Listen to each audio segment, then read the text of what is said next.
Harmony, Chapter 6. We stood around staring at each other. Holly took a seat and patted the one next to it. Haley, sit here. The boys took the other seats. Boys against girls is unfair, Holly whispered to me.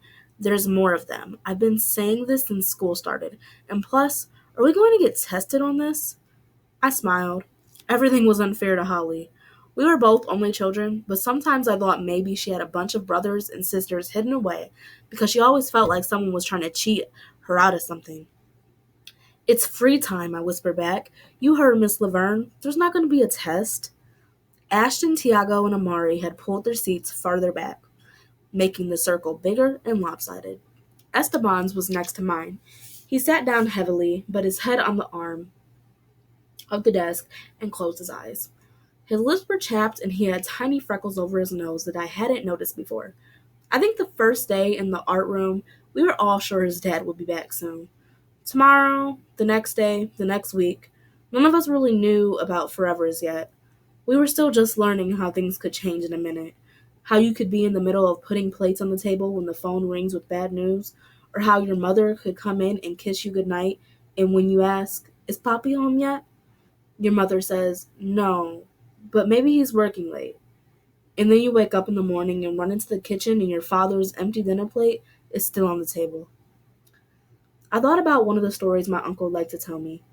Before I went to sleep, he'd kiss my forehead and say, don't forget the happy ending. The story went like this.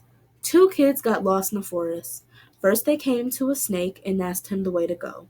The snake said, freedom is through my lair. The kids knew they'd get eaten if they followed the snake. They came to a spider, and the spider said, freedom is in the center of my web. They knew they'd get eaten there too. They came to a wolf, a grizzly, more snakes, and on it went. By the time they came to a wild boar, they were tired and hungry and scared. So when the wild boar said, freedom is inside that thicket of branches where I sleep, they followed him. They had given up and figured it would be fast and maybe not as painful to get eaten by a wild boar. But instead, the wild boar fed them apples and honey. When their bellies were full and their eyes grew heavy, the wild boar covered them with blankets made of leaves, stitched together with vines, and watched over them while they slept. When morning came, they climbed on his back and he led them safely home.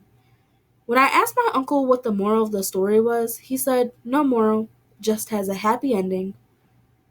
Amari got up again and pulled his desk close to Esteban's. Your papa'll come home, bruh. I got a feeling. Back then, we still all believed in happy endings. None of us knew yet how many endings and beginnings one story could have. Chapter 7. One Saturday morning, every other month, my uncle drove the two of us the 7 hours to Malone when my dad was in prison. On the first Saturday in October, my father refused to come down to the visiting room. My uncle and I waited. Time passed, my uncle paced and asked the guards what was happening. Finally, after I don't know how long, we got in the car and drove the 7 hours back to Brooklyn. On the ride home, I thought about how even our brains have rooms, and we could put stuff in those rooms we don't want to think about or remember. I decided I was going to put us sitting in that overheated waiting area into a room and lock the door. But that night, when my uncle came in to tell me a story and kiss me goodnight, he said, your dad's afraid. He hasn't been on the outside in 8 years. That's a long time. But it's not our fault, I said. The rule is every other month he sees us. And if he won't see us, how are we going to help him get ready for the outside, for coming home? My uncle sat on the edge of my bed. I was staring at the wall and wouldn't turn toward him. The anger inside me was fire. It was flames and ash too. Look at me, my uncle said. I shook my head. How could my father just sit in his cell? How could he choose sitting in a tiny cell over being in a room with us, with his brother, with his daughter, his family, the only family he had left? Haley, I'm serious. Look at me. I turned toward him and pulled the covers up over my face. Haley, what? I snapped the covers below my chin and glared at him. What do you want? My uncle's voice stayed calm. He pressed his pointer finger between my eyebrows. I want you to know that we are all flawed. he said. We all have those days we just don't want to show up. Days we just want to forget the world. Doesn't make us bad people, just makes us people. And time moves as it moves. In a month, this moment won't mean anything. But he didn't even want to see us after we drove all the way up there. That's not right. My uncle didn't say anything. My dad was his big brother. He always said that my dad had been his hero when they were kids, that he used to follow my dad everywhere. He can't just choose to disappear. He can't just act like he doesn't love me, like I'm not his daughter. He should be running to see me. He does love you, Hales. The night you were born was the first time since we were kids that I saw my big brother cry. When I got to the hospital, you were asleep in your mom's arms. You had on one of those tiny blue and pink caps they put on newborns. Look at this, your dad whispered, and he gently pulled the cap back to show me your bright red hair. You didn't have a whole lot then, and the room was nearly dark, but it glowed. I swear your hair glowed.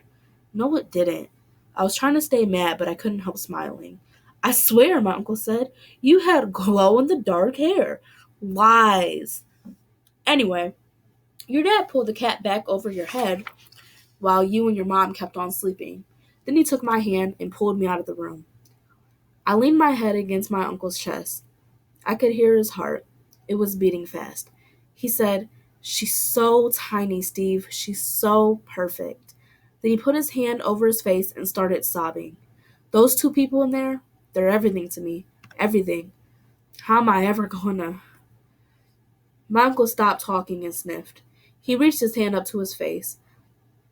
I kept my ear pressed to his chest, my eyes closed. I knew he was crying and wanted to let him do it without getting embarrassed. Be the best dad and husband. He asked me how he was going to be the best, and I told him he didn't have to be the best, that nobody could be the best. I could feel his chin nodding into my scalp. How many times had he told me this story? Still, I could listen to it for infinity. I told him to just be there, my uncle said, for everything. Every first word and step and first love. Yuck, I said. One day you'll fall in love. Ixnay on the love, uncle. Back to the story, please. You know the story. Still, I said, I want to keep knowing it. My uncle's heart had slowed back down. Outside, a car drove past with his music turned up loud, the noise fading as it moved farther away. Do you remember anything about her? Just that picture, I said. The one where it's the back of her and I can see her hand and her nails. My uncle was quiet for a long time. There had been a flood that ruined 2 computers worth of pictures and a bunch of framed ones. And years later, just before the accident, there had been a small electrical fire that took out the bookshelves where all the photo albums in my uncle's record collection had been. The picture of my mom and dad had been in my father's wallet when he was arrested. The rest, that was up to memory. She was so, so beautiful. My uncle pressed his lips into the top of my head. Then he pulled away and looked at me. You look more like her every day. You know that? I nodded. Yep, you keep saying so. But I look like you and my father, too. I look like everybody. You look like you the most, though, Hales. I yawned as he brushed my hair away from my face with his hand. Hey, I said, can you buy me a voice recorder? I need it for a project at school. How come you don't just use your phone, he asked. I'm not allowed to. Yeah, sure. I can do that. You okay? I nodded. Yeah, just tired now. He kissed my forehead and turned out the light.